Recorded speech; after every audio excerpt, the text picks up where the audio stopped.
La véritable raison pour laquelle j'ai quitté mon job. Aujourd'hui, ça va bientôt faire 3 mois que j'ai quitté mon travail et je me suis dit que je pourrais vous faire une certaine mise à jour de comment est-ce que ça se passe jusqu'ici. Pour ceux qui ne savent pas, je m'appelle Boris Kelka, ce graphic designer qui a quitté son job et qui se retrouve désormais au quartier. Et les intentions annoncées lorsque je quittais mon travail sont vraies. Je voulais vraiment faire autre chose pendant un moment, mais tout ça reposait sur quelque chose de beaucoup plus grand et de beaucoup plus fondamental que je veux partager aujourd'hui avec vous. Cette vidéo aussi sera différente de notre chose d'habitude. Ce ne sera pas le vlog, ce sera un peu plus long et ce ne sera pas quelqu'un qui vous parle aujourd'hui, ce sera Boris. Cette vidéo est vraiment la plus importante de ma chaîne. Je vous exhorte vraiment à prendre le temps de la regarder jusqu'au bout, mais aussi de ne pas faire comme moi, forcément, mais de prendre quand même le temps de me poser des questions. Et aussi, si vous avez besoin que je m'étaye davantage sur ce sujet-là, sur les prochaines vidéos, dites-le moi en commentaire, je trouverai le temps de refaire ce format-ci dans ce challenge. Mais avant de vous donner la raison pour laquelle j'ai quitté mon travail, je veux d'abord vous raconter l'histoire de mon père. Le mec est allé en retraite récemment et il a travaillé dans la même boîte pendant plus de 30 ans, 35 ans même. C'était un employé modèle. Travailleur, il est sorti de là sans avoir jamais eu de demande d'explication. Je ne sais pas comment il a fait ça. J'estime avoir vu de l'intérieur et savoir à peu près à quoi ressemble la carrière de quelqu'un qui se passe de la meilleure des façons qui soit. Parce que je pense que pour nous tous qui essayons de faire carrière, on veut tous pouvoir travailler pendant 25-30 ans et aller en retraite en santé sans aucun gros problème. Mon raisonnement peut être con, mais après avoir vu ça, je ne trouvais pas d'intérêt à revivre exactement la même chose. Et je pense que c'est la raison pour laquelle j'ai vraiment quitté la fac. Pour ne pas revivre la même chose, il y avait beaucoup de choix qui s'offraient à moi. Soit devenir un athlète comme j'ai essayé, j'ai échoué lamentablement. Soit alors l'entrepreneuriat. Soit alors trouver un job qui me donnera assez de liberté pour pouvoir vivre comme je l'entends. Déjà à l'époque, j'étais assez sensé pour comprendre que être entrepreneur, c'est très dur. Moi, je ne me voyais pas dedans. Mais j'étais tombé sur un mouvement de personnes qui avaient une façon différente d'aborder leur carrière. Pour eux, plutôt que travailler pendant 30 ans, partir en retraite à 60 ans, commencer à cet âge-là de jouir de ses efforts passés, eux, ils se disent ceci. C'est beaucoup plus simple de prendre des mini-retraites tout au long de ta carrière. Chacun de nous veut faire une carrière d'à peu près, 25-30 ans. Alors, les gars se disent, autant travailler 5 ans et prendre une retraite d'1 an à chaque fois. À l'époque, j'avais trouvé ça génial. Et je me suis dit, comment est-ce que je peux designer ma vie pour pouvoir me permettre de faire ça sans avoir de backflash. Et l'astuce était simple.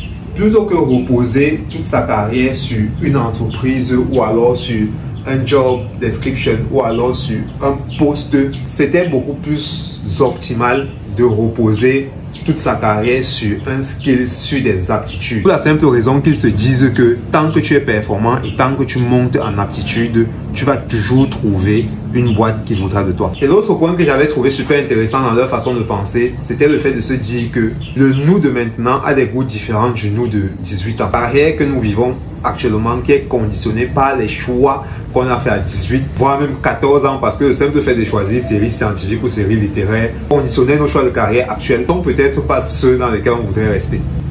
Alors pour eux, avoir la capacité de mettre pause dans sa carrière pour faire une sorte de feedback nous donne la latitude de voir est-ce que je veux continuer dans ça ou alors voir comment est-ce que je peux à ce que j'ai déjà ajouter telle skills, telle formation pour pouvoir maintenant aller dans cette autre carrière-ci. Maintenant, je m'inscris totalement dans cette façon de penser-là. Sauf que nous sommes dans notre contexte, eux, ils sont dans le leur. Alors, je me suis dit que je ne pouvais pas me permettre de faire 1 an d'année sabbatique. On ne va pas commencer par 6 mois ou desquels je me perfectionne dans mes domaines d'expertise.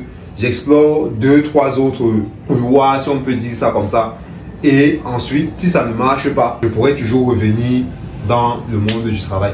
C'est là où je pense avoir fait de très bons moves lorsque j'ai quitté mon job. Le premier étant de me séparer en de super bons termes avec mon employeur. On s'adore jusqu'à présent. Le move génial que j'ai aussi fait, c'était d'avoir un plan solide sur comment est-ce que j'allais passer ces 6 mois de congé sabbatique que je m'étais donné.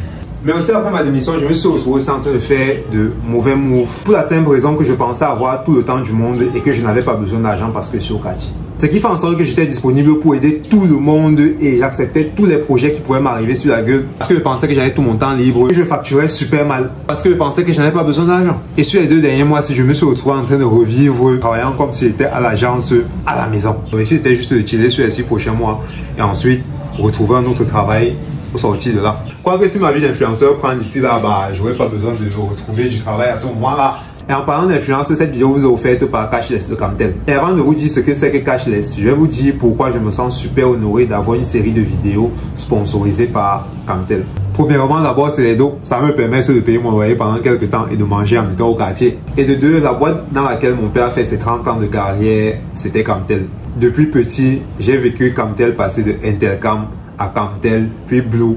Ensuite, il est parti en retraite. Le fait comme c'est toujours lui qui continue de prendre soin de moi dans les conneries que je suis en train de faire, c'est par ce sponsoring-là. En gros, Cashless, c'est l'ensemble des solutions dématérialisées de paiement de Camtel. Fini les files d'attente, fini les oh, ma monnaie, mes 200, mais ceci. Les choses que tu arrivais, tu as payé, ce n'était pas un agent, on t'a fait. Au départ, on allait d'abord payer à la banque, puis c'est évolué, on peut maintenant payer par Momo. Ensuite, il y a l'application qui est arrivée, on peut payer directement dans l'application. Plein d'autres solutions arrivent parce que le service est en cours de développement. Et l'objectif final, c'est qu'on puisse payer depuis chez nous sans avoir à se déplacer avec le cash. So, c'est Cashless, c'est simple. En conclusion, arrivé à la moitié du temps que je m'étais imparti comme congé sabbatique, je me rends compte que j'ai atteint 50% des objectifs que je m'étais fixés. Et c'est génial! Ce qui me fait mal, c'est que je pense que j'aurais vraiment pu être à un autre niveau vis-à-vis de ces objectifs-là actuellement. Pourquoi-il que j'ai pris les résolutions pour corriger ça et j'espère vraiment que d'ici la fin d'année, on atteindra tous ces objectifs-là.